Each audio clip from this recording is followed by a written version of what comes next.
नमस्कार दोस्तों, कैसे हैं आप लोग। वेलकम है आप सभी का शिक्षा सरोकार के आपके अपने यूट्यूब चैनल में। दोस्तों, हम लोग उत्तराखंड एलटी एग्ज़ाम की तैयारी कर रहे हैं और उसमें हम लोग देख रहे हैं शिक्षण अभिरुचि। और मैं हर एक वीडियो में बताते आ रहा हूं कि शिक्षण अभिरुचि 30 नंबर के 30 क्वेश्चन आपके पेपर में पूछे जाते हैं। 30 नंबर के 30 क्वेश्चन, यानी कि आपकी जो परीक्षा होती है उसका 30% जो है वो शिक्षण अभिरुचि कवर करती है। और ये शिक्षण अभिरुचि के जो 30 क्वेश्चन पूछे जाते हैं ये डिसाइड करते हैं भाई कि आपका सिलेक्शन होगा या फिर नहीं होगा। तो इसलिए ये 30 नंबर के जो 30 क्वेश्चन पूछे जाते हैं शिक्षण अभिरुचि से, तो ये बहुत ज़्यादा महत्वपूर्ण होते हैं। तो इसमें ख़ास तौर पर ध्यान रखने की आवश्यकता है। अमूमन हम लोग क्या करते हैं कि शिक्षण अभिरुचि को ज़्यादा सीरियस लेते नहीं हैं और सब्जेक्ट पर ज़्यादा ध्यान देते हैं, तो फिर कहीं ना कहीं शिक्षण अभिरुचि से पिछड़ जाते हैं। तो इस कारण सिलेक्शन से बहुत से लोग वंचित भी हो जाते हैं केवल मात्र शिक्षण अभिरुचि की वजह से, है ना। बहुत अच्छा स्कोर कर लेते हैं सब्जेक्ट में, लेकिन शिक्षण अभिरुचि में कहीं ना कहीं पिछड़ जाते हैं, तो फिर सिलेक्शन से रह जाते हैं। तो ध्यान रखना, शिक्षण अभिरुचि के लिए आप लोग खास तौर पर विशेष आप लोगों को तैयारी करनी चाहिए और कर भी रहे होंगे आप लोग। और हम लोग भी इसमें तैयारी कर रहे हैं। देखो, बहुत सी क्लासेज आप लोगों के लिए आ गई हैं शिक्षण अभिरुचि की, और मैं कोशिश कर रहा हूं कि आप लोगों के लिए डेली क्लासेज आए और ऐसी क्लासेज आए जो एग्ज़ाम के लिए इम्पोर्टेंट हो, ना कि कोई कंसेप्ट के लिए या कुछ उसमें बहुत अच्छा कुछ सीखने के लिए, ऐसा कुछ नहीं। बिल्कुल ऐसी क्लासेज आए जो आपको एग्ज़ाम में आपको नंबर दिलाएं, क्योंकि सबसे ज़्यादा महत्वपूर्ण क्या है कि नंबर, है ना, कि नंबर कैसे आए, नंबर कैसे भी बढ़ें, बहुत अच्छे नंबर आएँ, ताकि सिलेक्शन की जो लिस्ट है उसमें जो पीडीएफ आती है तो उसमें नाम आ जाए। इस चीज़ का ध्यान रखना है। तो चलिए फिर आज की इस क्लास में हम लोग देखेंगे अभिप्रेरणा के सिद्धांत। बहुत ही महत्वपूर्ण ये टॉपिक है और यहाँ से मान के चलिए 1 नंबर का क्वेश्चन पूछा जाता है। और पिछले एग्जाम में हम लोगों ने देखा कि पूछा भी गया है। तो ये चीज़ हम लोग जानते हैं कि कहाँ से क्वेश्चन बनते हैं। तो इसलिए जो भी क्लासेज आप लोगों के लिए आ रही हैं हमारी, तो ये मान के चलिए बहुत ही ज़्यादा महत्वपूर्ण है, इनको आप लोग अवश्य देखिए। ठीक, चलिए फिर स्टार्ट करते हैं। पहला जो सिद्धांत है मूल प्रवृत्तियों का सिद्धांत, और ये इसके जो प्रतिपादक हैं मूल प्रवृत्तियों का सिद्धांत जो दिया वो मैकडूगल साहब ने दिया है। ठीक, मैकडूगल, याद रख लेना, मूल प्रवृत्तियों का सिद्धांत किसने है? मैकडूगल। और इन्होंने कितनी मूल प्रवृत्तियां बताई? 14 मूल प्रवृत्तियां बताई हैं, ध्यान रख लेना। ये जो मूल प्रवृत्तियों का पहले नंबर क्रम में इसको इसलिए भी लिखा गया है क्योंकि जो अभिप्रेरणा के जो सिद्धांत हैं उन अभिप्रेरणा के सिद्धांत में ये मूल प्रवृत्तियों का सिद्धांत अभिप्रेरणा का प्रथम सिद्धांत कहलाता है। तो इसको भी आप लोग नोट कर लीजिएगा कि अभिप्रेरणा का प्रथम सिद्धांत, आपसे पूछा जाएगा कि अभिप्रेरणा का प्रथम सिद्धांत किसे कहा जाता है, तो आप कहेंगे मूल प्रवृत्तियों का सिद्धांत, जिसके प्रतिपादक हैं, जिसके जनक हैं मैकडूगल। और इन्होंने मूल प्रवृत्तियां बताई हैं 14, ये तो आप लोग जानते हैं। ठीक है, और मूल प्रवृत्ति जैसे प्लायन मूल प्रवृत्ति है, और संवेग, इसका संवेग है भय। क्योंकि जो मूल प्रवृत्ति होती है, ये मैकडूगल साहब कहते हैं कि प्रत्येक मूल प्रवृत्ति से एक संवेग जुड़ी हुई होती है। तो ऐसे ही जैसे मूल प्रवृत्ति है प्लायन है, इससे जुड़ा है भय। ठीक, और मूल प्रवृत्तियों से संवेगों का जन्म नहीं होता है। ध्यान रख लेना कि मूल प्रवृत्तियों से संवेग का जन्म नहीं होता है, बल्कि संवेगों से मूल प्रवृत्ति का जन्म होता है। ठीक है, इसको ऐसे समझिए जैसे भय उत्पन्न होता है तो हम भागने की कोशिश करते हैं ना। जब भय उत्पन्न होता है तो हम लोग भागने की कोशिश करते हैं। जैसे कोई शेर देखा हमने, तो शेर को देखने से क्या कौन सा संवेग उत्पन्न होगा? भय उत्पन्न होगा, एक भय उत्पन्न होगा उसको देखने से। और भय उत्पन्न होगा तो हम पलायन करने की कोशिश करेंगे, भागने की कोशिश करेंगे वहाँ से।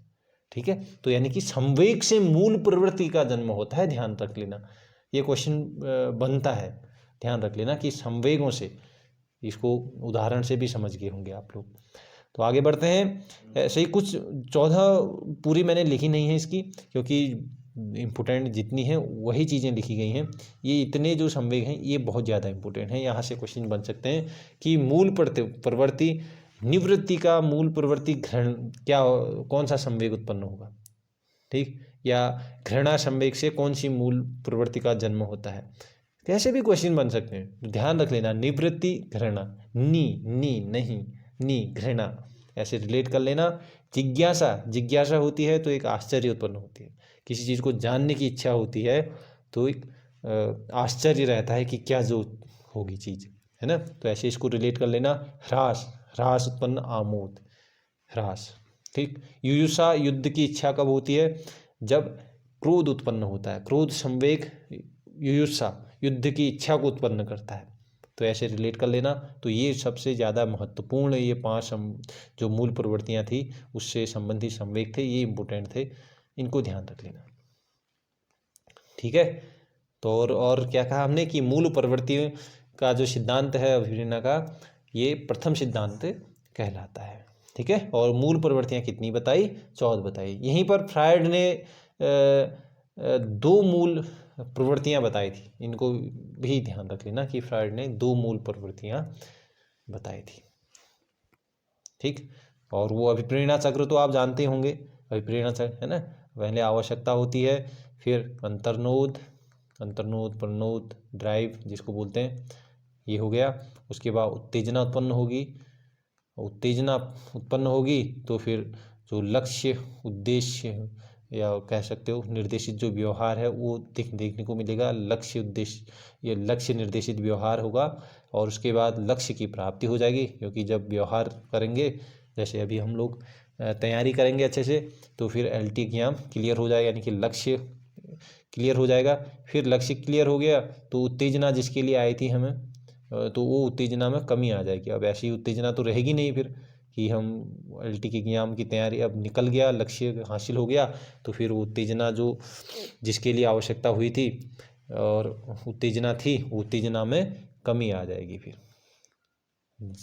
ठीक है। और ये जो है फिर दूसरी आवश्यकता ऐसे ही फिर आ जाएगी। तो ये क्या होता है, अभिप्रेरणा का चक्र जिसको बोलते हैं, ठीक। अगला जो अभिप्रेरणा का जो सिद्धांत है वो है आवश्यकता का सिद्धांत। आवश्यकता का सिद्धांत दिया है मैस्लो साहब ने, ठीक है। और हाँ, एक मूल जो ये अभिप्रेरणा है ना, अभिप्रेरणा में एक ये परिभाषा पूछी जाती है बार बार मैकडूगल साहब की, कि उन्होंने अभिप्रेरणा को बताया कि अभिप्रेरणा वह शारीरिक या मानसिक दशा है जो किसी कार्य को करने के लिए प्रेरित करती है।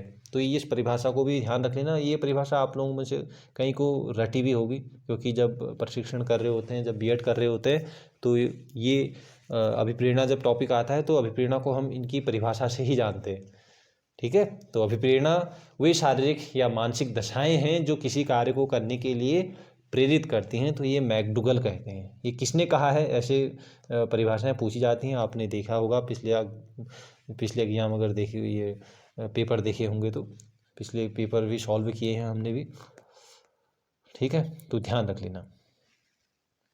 आवश्यकता का सिद्धांत मैस्लो ने दिया है, ये भी याद रख लेना। ये डायरेक्टली ऐसे ही क्वेश्चन पूछते हैं कि ये सिद्धांत किसने दिया। डिटेल्ड में हम इन सिद्धांतों को जानेंगे बाद में, फिर अभी केवल आप इतना जानें।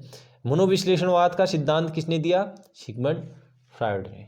मनोविश्लेषणवाद का सिद्धांत किसने दिया, सिगमंड फ्रायड ने। आगे उपलब्धि का सिद्धांत डेविड C.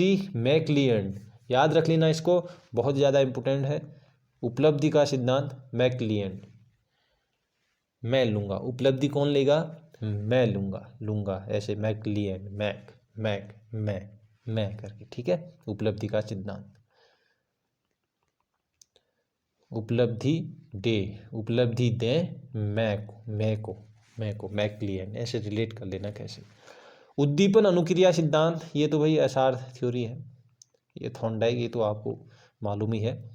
आगे है प्रोत्साहन का सिद्धांत, वोल्फ एवं फॉकमैन, इम्पोर्टेंट है, ध्यान रखना। ये क्वेश्चन ऐसे ना पूछे जाते हैं LT में, अमूमन ऐसे क्वेश्चन पूछे जाते हैं, यहाँ से क्वेश्चन बनते हैं। और ये चीज़ आपको कहीं भी किताबों में भी, अगर कोई बुक आपने ली भी होगी ना, वो बुक में भी नहीं मिलेंगे कि अभिप्रेरणा के ये सिद्धांत हैं और इन चीज़ों को हमने पढ़ना चाहिए करके। तो ये बेहतरीन क्लासेज हैं, आप ये मान के चलिए। तो याद रखना, प्रोत्साहन का जो सिद्धांत है ये वॉल्फ एम फॉकमैन का भी सिंगल नाम भी आ जाता है कभी कभार, तो ये फॉकमैन याद रख लेना। मैन प्रोत्साहन, मैन आदमी, प्रोत्साहन, ठीक है, ऐसे रिलेट कर लेना। प्रोत्साहन दिया गया आदमी को, किसी को, आदमी को मैन प्रोत्साहन दिया गया। क्षेत्रीय सिद्धांत, कर्ट लेविन का क्षेत्रीय सिद्धांत, ये तो आप जानते ही हैं, इसमें कोई दिक्कत नहीं है। प्रणोद का सिद्धांत, ये हल, क्लार्क हॉल नहीं, हल क्लार्क हल, इसको हल कर लीजिए।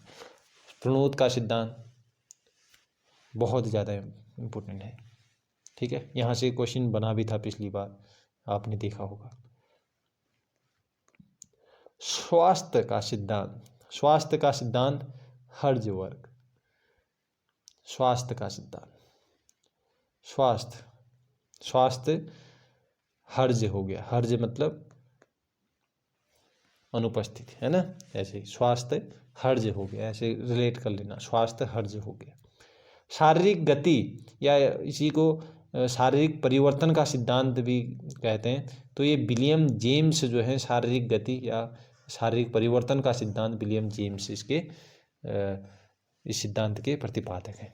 शारीरिक गति या शारीरिक परिवर्तन सिद्धांत, विलियम जेम्स, ठीक है। इन्होंने मूल प्रवृत्ति शब्द भी सबसे पहले, मूल प्रवृत्ति शब्द दिया था इन्होंने, मूल प्रवृत्ति के बारे में बताया इन्होंने, लेकिन सिद्धांत वो मैकडूगल ने ही दिया सबसे पहले।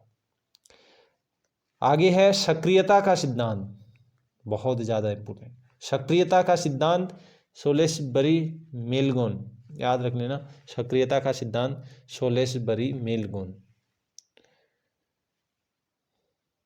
सक्रिय देखो, सक्रिय होना बहुत ज़रूरी होता है ना। सक्रिय गौन चले गया, सक्रिय गौन हो गया, ठीक है, ऐसे रिलेट कर लेना। सक्रिय सबरी, ऐसे भी रिलेट कर सकते हो, सक्रिय सबरी, जैसे सबरी, ये वाली सबरी आपने रामलीला वाली, रामायणी वाली सबरी के बारे में सुना होगा। तो भगवान राम के लिए क्या थी, सक्रिय थी हमेशा, ये कभी भी आएंगे मेरे प्रभु आएंगे, बोलते हैं ना, तो ये सबरी ऐसे रिलेट कर लेना। सबरी सक्रिय, वो सक्रिय थी, सबरी क्या थी, सक्रिय थी। संतुलन स्थैर्य सिद्धांत, चैपलिन कोकर एप्पल, संतुलन स्थैर्य सिद्धांत इम्पोर्टेंट है। देखो ये सिद्धांत ना आपको बहुत मुश्किल से मिलेंगे कहीं, तो यहाँ से क्वेश्चन बनेंगे तो आपको नया कुछ नहीं लगेगा, आपको लगेगा कि हमने ये चीज़ें तो पढ़ी हैं, तो आप सही आंसर दे पाएंगे।